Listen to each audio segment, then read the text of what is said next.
And while they are setting up, because I think they're setting up the stage for the roundtable discussion, I just like to add 3 chairs. Yeah, I just like to make 2 announcements.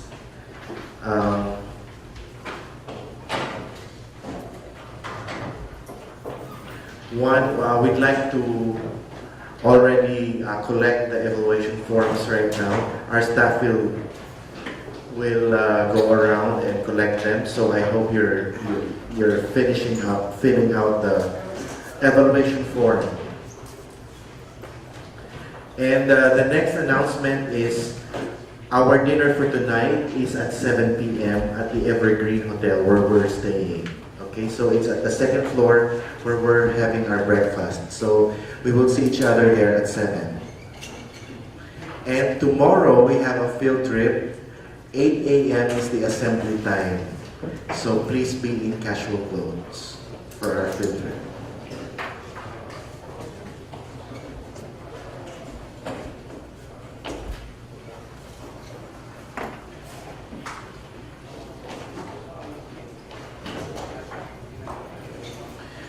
Okay, so I'd like to give the floor to Dr. Taku for our roundtable discussion. Yes. So maybe you must be tired after a long time meeting, attending. But okay, I'd like to. Anyway, I organized this session for perspective usage and international cooperation. And for me, it's a pity we don't have our speaker about cloning. I think for me, the cloning technology is the most advanced and cutting-edge technology. But maybe from the political reason, products obtained from the cloned special cattle are not allowed to go into food market. And that means very little, not easy to get research money, funding. My colleagues are trying to persuade the government and the consumers that cloned cattle is okay when the product from the cloned cattle and the other okay, but it's very difficult still. I have to say that first. But technology is so advanced, I think, because of cloning or in vitro maturation, fertilization, and in vitro transfer, and also artificial insemination. And it's a bit. But anyway, I have to say that compared with cattle in pigs, our technology is not so efficient. But our technology is efficient enough for the conservation of biodiversity. That technology can be used. So for long years, I applied for that kind of project to have the collaboration with like Vietnam or like Thailand. We tried to, and finally this year, maybe hopefully next year, from next year we get sort of research money. And so I think this is one way for the application or biotechnology can be used really in the field of conservation of some kind of rare cattle or animals. It's one way. And also, I'd like to ask the other countries, do you have this kind of collaboration, international collaboration? I'd like to ask for Tsai. And how about you?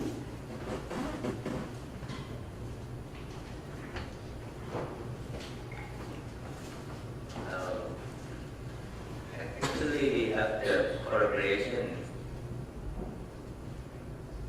between our departments, the Department of Obstetrics and Gynecology and Reproduction from the Chulalongkorn University to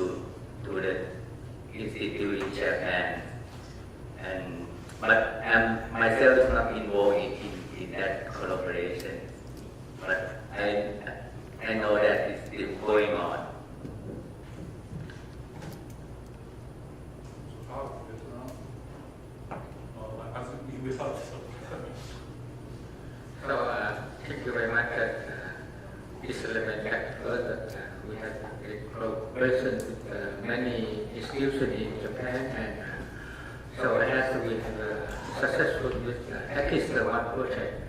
And so far, I have contacted so many institutions in Japan and know anybody there, but I also just try to submit some project proposal for cooperation, but sometimes it fails. But I also successful for 2 times already, and this time just successful is first time because just people consider me as an expert of project writing. So that's the first problem that if we want to set up the cooperation, we have to determine the subject that should be cooperated. Because if we do not cooperate, we cannot successful. That's the key problem. Vietnam, we cannot solve problem. And Japan also, if you are alone, you also cannot solve problem. So you should cooperate with each other. So in the traffic conservation, it should be cooperated. Because in Vietnam, our knowledge, our technology is very low level, and we cannot solve problem. And if you keep only the big in the set, it's no use. Because we keep it for a long time and generation after generation and no use it. And lots of money and the parents deploy the genetic resource. So we are thinking that we should cooperate with you and so we can multiply and keep in the super methodology, cheap measure. And also by the way that we can use the genetic resource to apply into the production. Integrated is necessary or integrated dangerous. So I found that that way is very, very reliable. And so by that idea, I applied the project with the Japanese people. And then now provisionally accepted. So now our task, the duty task now, duty is writing the detailed project. And then next year maybe we get it. So we can carry on that project.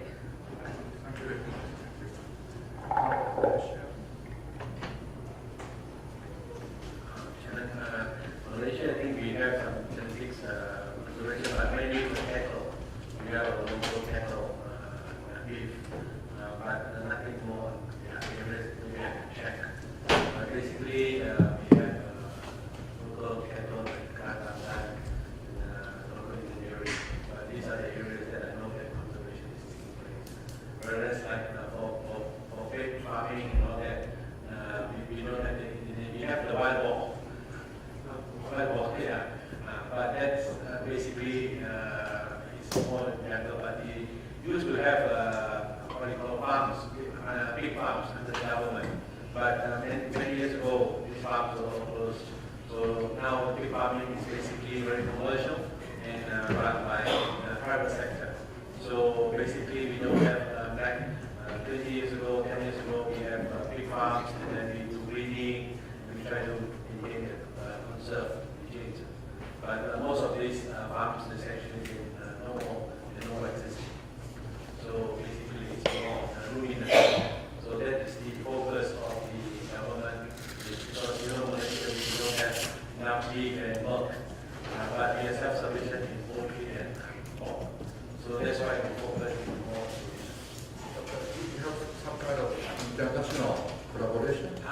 International collaboration, maybe I have to check back again. I know we have an officer who is in charge of this. He attends the APO meeting for genetics.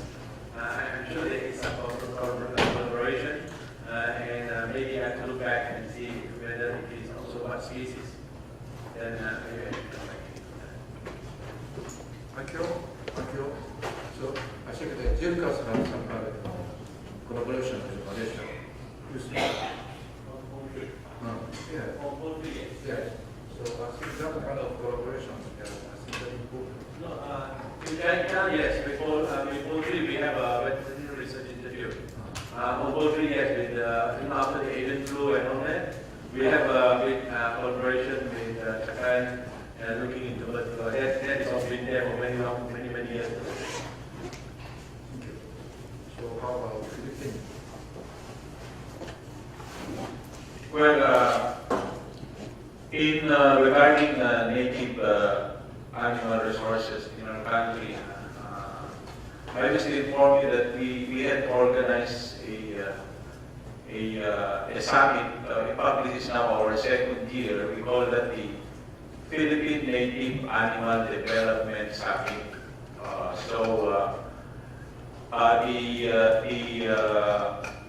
The date of this summit will be on October. This is our second year. So in this summit, we will be able to determine our preparedness in terms of international collaboration, because we have benchmark profiling of our native goats, native chickens, native pigs, sheep, and even the buffalo, as well as the cattle. So from there, we will be able to assess also the different organizations involved in this, the researchers, proponents, as well as our collaborators. Well, I think unfortunately at the moment we are only limited to local collaborations, because we are trying to seek funding from recognized institutions in our country like CARD, as well as the Bureau of Animal Industry. So, but rest assured, we have ready resources ready for collaboration with the international community. Thank you very much.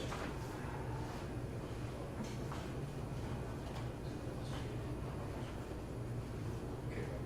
How about Chris?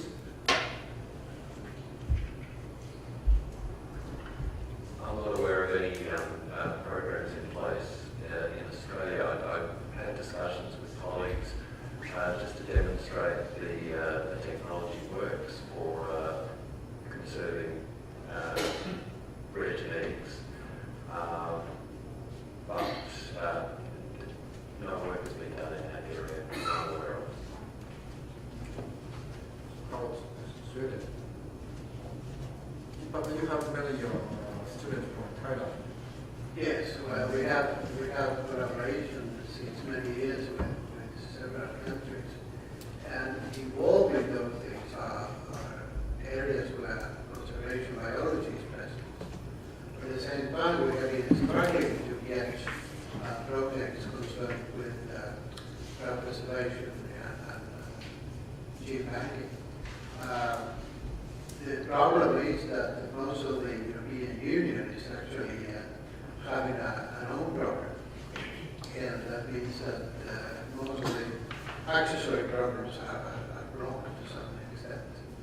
On the other hand, we are very stubborn people, so we will continue applying, and I hope to see many of you as colleagues on such a type of project.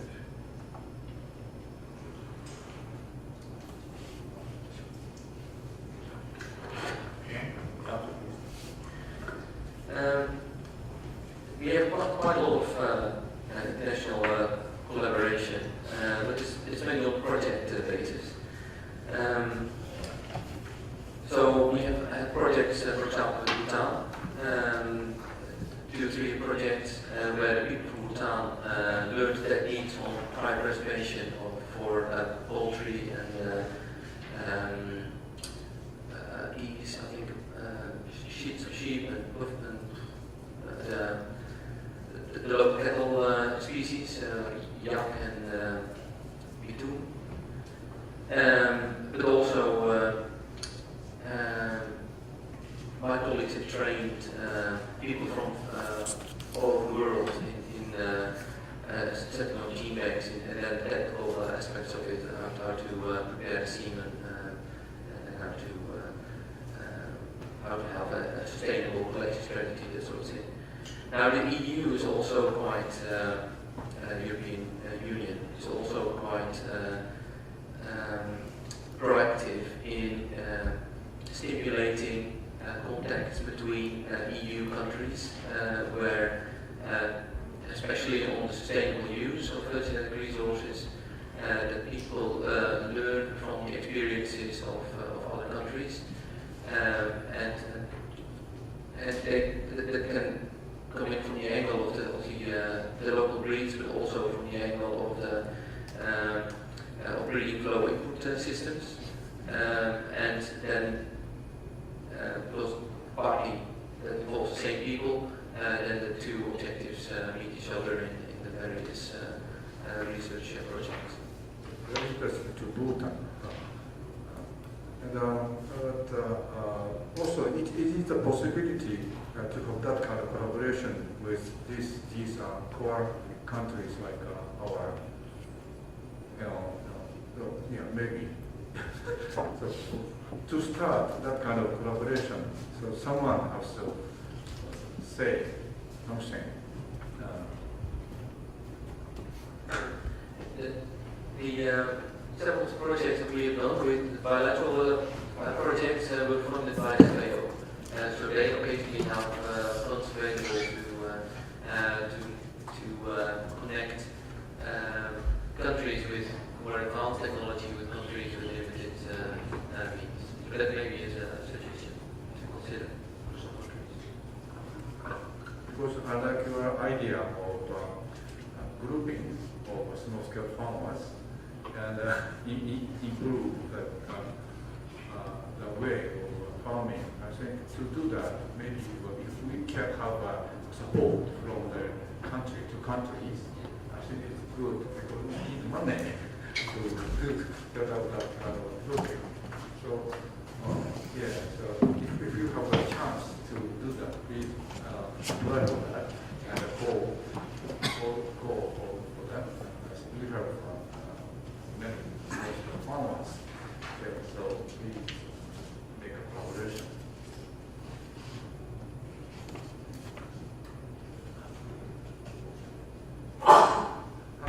Yes, the farmers is Hungarian. I feel Japanese. Hungary. I was Hungary. Okay, I may not be the most qualified person to talk in the name of Hungarian leadership there, because I left the country a decade ago. But I can say that I think in the last 15, actually approximately until 4 years ago, the international relationships and the international cooperation for research was very difficult because we underwent financial crisis. Basically, there was no money, and so they took all the research money, the government at the time. However, right now we're out of the crisis, it seems. So there is now more research funding at the moment, and we have a new government which is funding especially for development, because it was a very good example of development, I think. Now it's very good for the economy. Now the new government puts more money for research, especially for annual products, for pigs, on the basis of development, I think. And they launched a new project, a new governmental project to finance breeders, especially for pig sectors. They have planned to increase the number of pigs to the double within, I think, 1 or 2 years to the present one. So this is very promising.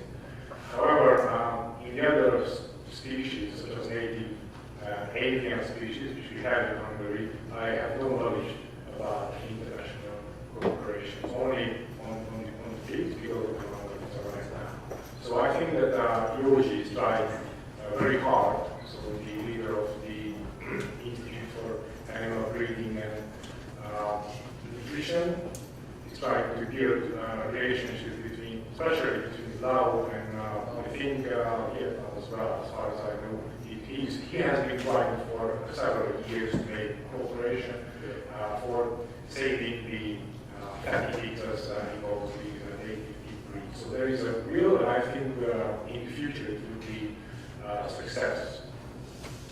So the present situation is very promising from the government side. Thank you. So how about Korea?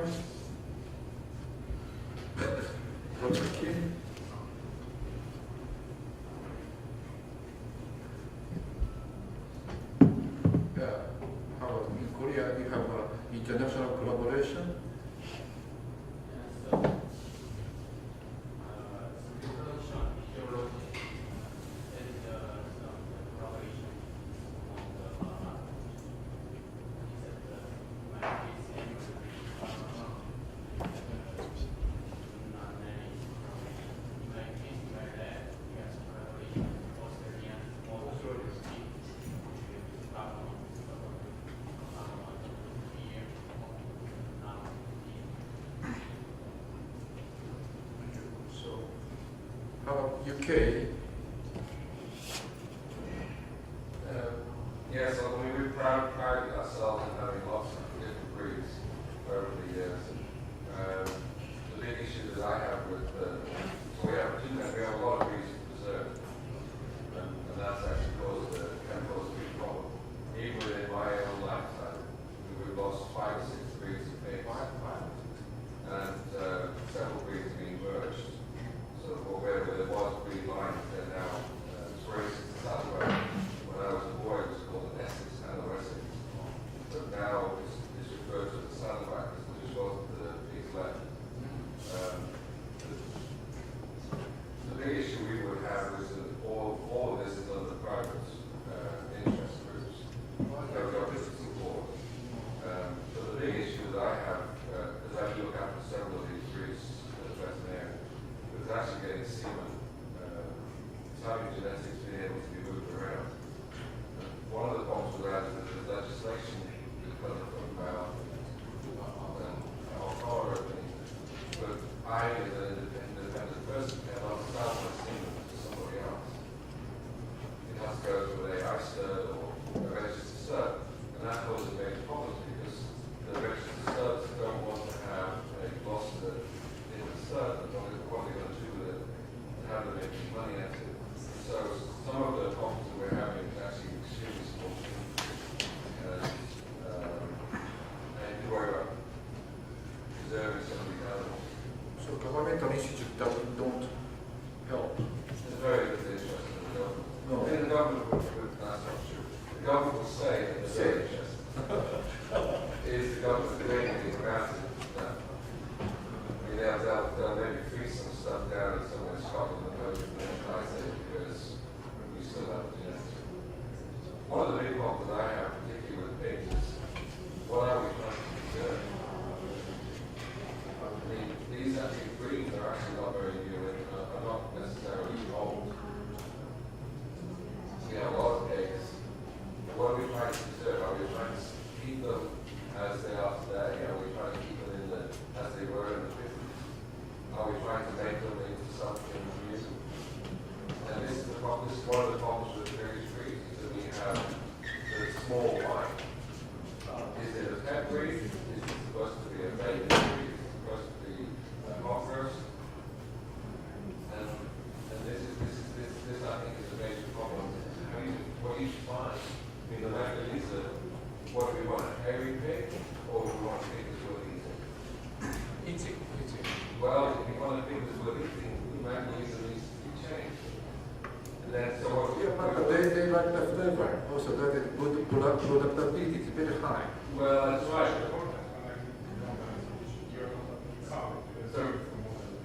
So part of the Magalisa, we say, the British said part of the Magalisa was we bought a whole load of Magalisa 5 years ago, 10 years ago.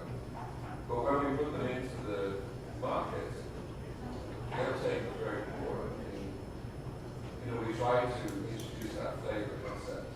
It's a very, very niche market. And it's in the hands of individuals. But we have 4 breeds that were very hairy and we've lost them. Yes. Thank you. Yeah, thank you. Yeah, comment on that.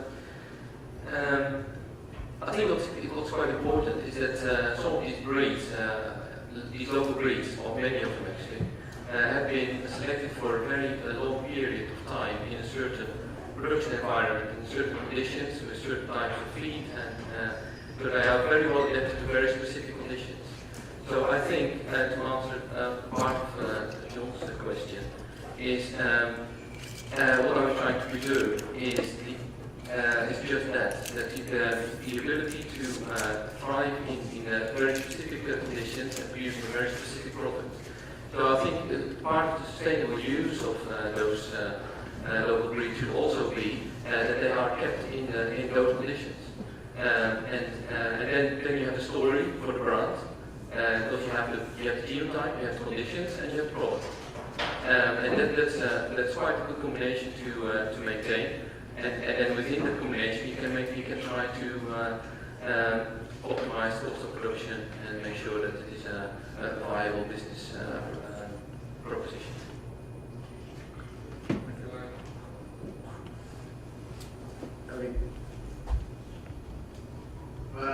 I think I can make a small story of something that happened with many of these so-called fatty pigs.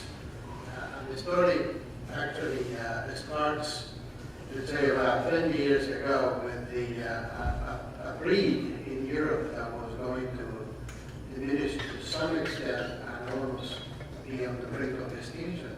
And that was the so-called Iberian pig. That everybody knows because of the Iberian ham that every tourist was eating in Spain. Now, they decided once upon a time that they wanted to preserve that breed, and they started saying taking the same argumentation as you put forward. Okay, what are we going to do with these animals? We need to have a market that is expanding, and we have to have revenues and involvement either of the government that usually says it's very interesting as long as they can get some votes, or the commercial votes. And what happened was that these animals are supposed to be pure since millennia back in time. They were started to be crossbred with Europe. And of course the population, well, actually exponentially grew, until the government and the biologists realized that now we are losing the breed of these animals. These so-called preservation is now just degenerated in something else. And of course, the only way back was to try to step back into determining which animals were 100% Iberian. And it turned out that the amount was very small, but it's still feasible. And then, of course, genetically determined which were the 75% and which were the 50%. And then it became a branding. And now it's a very popular invention or industry, which is actually going to be expanded with at least 4 other breeds of fat animals, or fat pigs, that have been there forever. And the same story with the Mangarica, either let's say the Hungarian Mangarica or the Mangarica of other countries, because that's a discussion still. But the question is whether the collaboration is going to be having a certain direction. It may be that you want to preserve these type of animals and branding this type of meat or processed meat all over the world, because those animals have been and are still everywhere. I think it might be a good idea to try to have a center focus or a red thread throughout the project like that, because it will be much easier for many other countries to jump in. And I'm quite sure that you might find these type of animals elsewhere, in any country where the pigs are there, including the United Kingdom.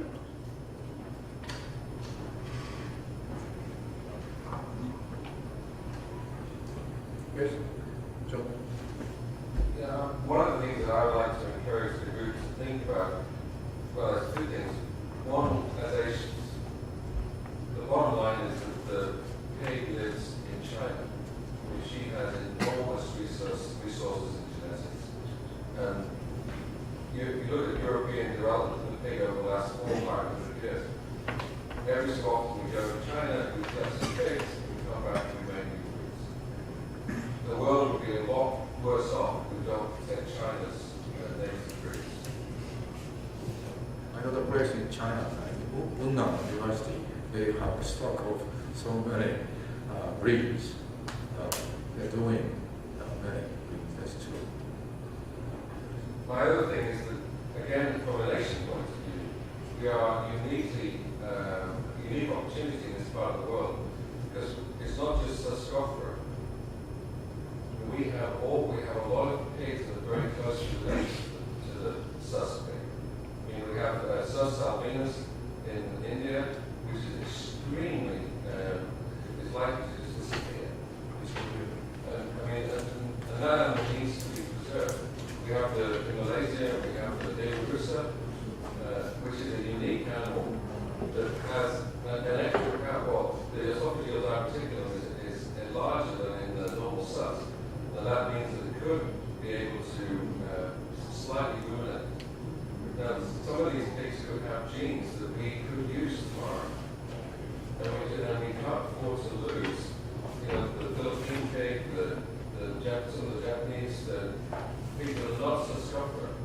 And I think we, as an organization, should encompass pigs, not have a wide open range, not just worry about the box. And I think we need to worry about the whole family or order of suet.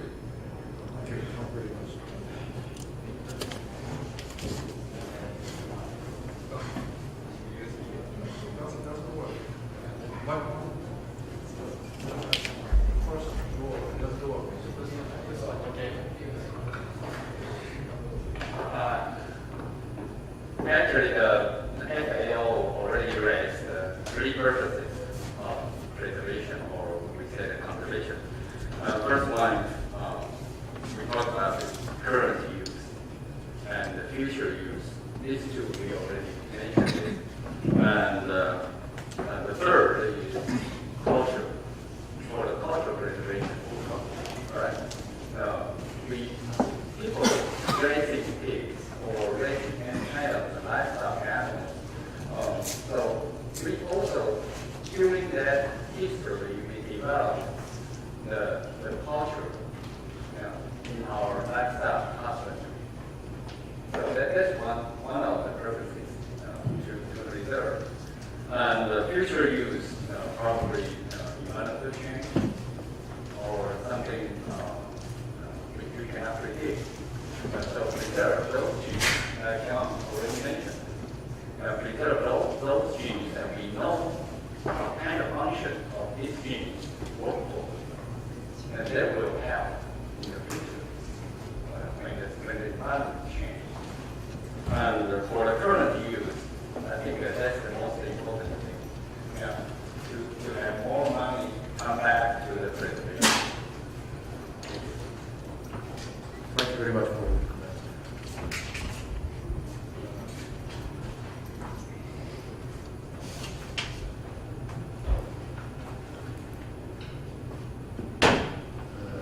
I also wanted to take this issue to reach out because the roundtable discussion is just try to want to help each other. So I would like to take you back in 1989. We also have the conference workshop in our institute. At that time was supported by FFDC. And it's the first workshop on the Asian poultry genetic resources. During that workshop, we are not talking about the economic uses. We further to revert to another two issues. The first one is the cultural food industry. Because each native breed must be associated with the food way to cook, and also associated with socio-economic factor related to the maybe associated religion also include. And the second factor we also consider is the breed that we have. Also, we need to show the science value for the education of our next generation. So that way we take into the biodiversity way to go. And so today, I think we already hit the cutting edge. And I think to use the semen, there can be very easily from different countries. So if we have the chance to preserve all the native breed, like the pig, have the semen pool, then we can do one thing. We can increase the biodiversity in different regions than in different continents. Then even create the new variety and to create the new food material. And further that, to show our next generation, you actually preserve the new genetic resources in such a way And if you only preserve the native breed in one continent or in one region, then the genetic viability of resource will be decreased because the economic factor, it can be not the same. And I would like to give the example, like Berkshire. The Berkshire breed original and developed by UK. But now Berkshire is not important in UK. And now it's the Berkshire introduced to America, then it become a famous breed. Then after it introduced to Japan, and Japan through the feeding method, even changed the face of the Berkshire, and so become a very famous Japanese Berkshire breed. So maybe some breed must be taken into other area in order to express their genetic potential. For example, if you visit Taiwan, you will next time you will visit Taiwan, are very friendly, something like that. So I think it's a reach out issue today. We already have a survey. And the next thing is after that, FFPC gave our this, and we have this project to go on. And further, we under the APEC issue, the financial, and we also looking with Japan, Korea, and Taiwan, and some Philippine country to look in the animal relate to our human, because animal is part of our life, and we need to treat how to interact with our native breed. It's not just preserve and not doing it. And so maybe that's the one reach out we need to go further after we have the technology. And so that could be the way we could think about how to initiate the international cooperation project by not economic factor first. Yeah, because the economic factor already proved there's less economic factor for those native breed. And you need to move to other regions to create the new value, and also maybe create the new value. So that maybe is my comment. Think about it.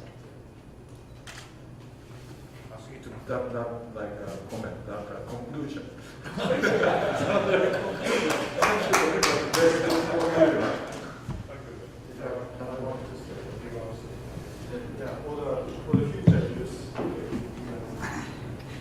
For the future use, that is very important for the genetic resources.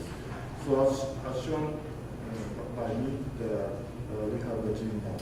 It costs much every year.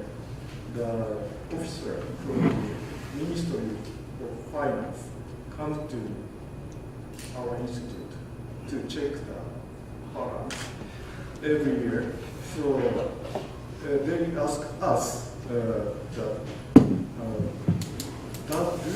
do the genetic resources make value? Every time we have to answer. This is for the next generation. So we have to fight against the officer. They are not a researcher. So please mind for this activities.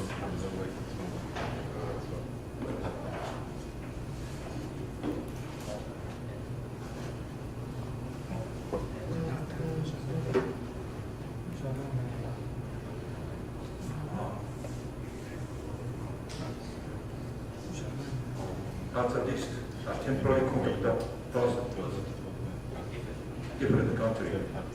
So you are agreed to, we will contact you as a contact person, you have the information. So now we have your emails, so we will send a message to you. And if something happens, if we need some idea for collaboration, we will send an email. So for this. And also, we would like to ask you, after you back to your country, maybe talk to some person you think Leo is a good person for the contact person. Please email to us. Then we can go on to for the next step to plan out some outline of the international project. Today is the soft beginning, so please think about it tomorrow. Thank you very much. So, have any comments or something?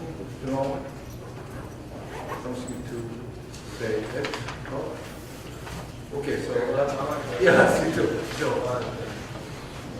One of the problems we do have, I think, for instance, in the vacuum,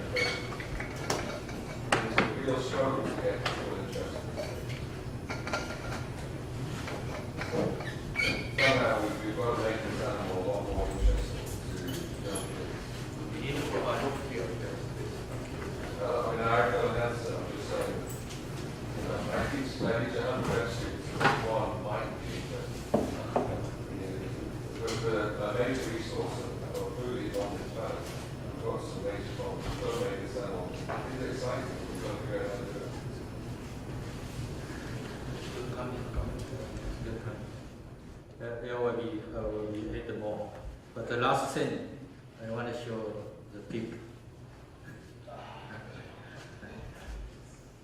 This pig is certified by AAA LAC pig. So everyone, the speaker has one. And so this is actually pathogen free, except your hand. So don't worry about it, you're going back. And you need to let him go to the toilet. Okay? You let your pig go to the toilet in order to extract the information inside related to the proceeding of the book we have already in there. So, and keep clean. And don't put the tail out.